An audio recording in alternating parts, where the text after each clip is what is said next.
नागपुर में मतदान की प्रक्रिया होने के बाद अब जिला प्रशासन द्वारा मतगणना की तैयारी शुरू कर दी गई है।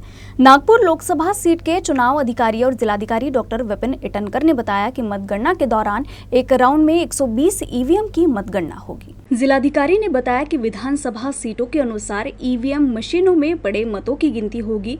एक विधानसभा के लिए 20 टेबल होंगे। इस हिसाब से 120 टेबल पर एक साथ मतगणना होगी। ईव्हीएम वगैरे सगळे कळमनाला स्ट्रॉंग रूममध्ये ठेवलेले आहे। त्या ठिकाणी 3 टायर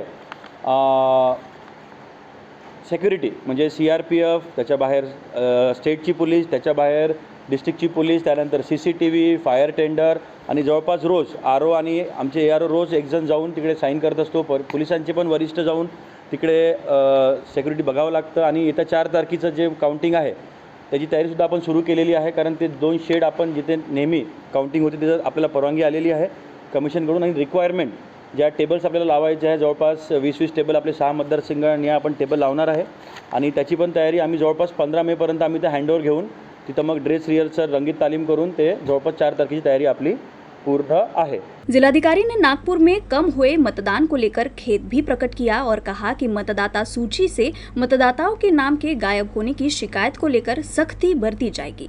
जिलाधिकारी ने ऐसे मतदाताओं से सहायक निर्वाचन अधिकारी से शिकायत करने की अपील जनता से की है और इसके साथ ही मतदाता सूची की त्रुटियों की जांच कर दोषियों पर कार्रवाई किए जाने की बात कही। नागपूरमध्ये जवळपास 22,23,281 टोटल मतदार होते।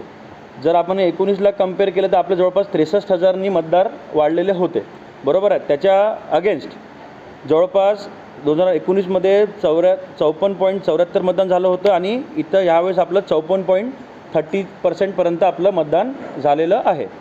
ठीक आहे, याच्यामध्ये जर आपण जरी आपलं मतदान 0.3% जवळपास कमी झालं, परंतु जर ॲब्सोल्यूट वोटर तुम्ही बघितले तर पुरुष मतदार आपले 8,252 वाढलेले आहे, महिला वोटर आपले जवळपास 16,568 वाढलेले, म्हणजे टोटल जर 19च्या कंपॅरिझन केलं तर आपलं जवळपास 25,000 मतदार आपले वाढलेले, 24,837 एवढे मतदार आता वाढलेले आहे।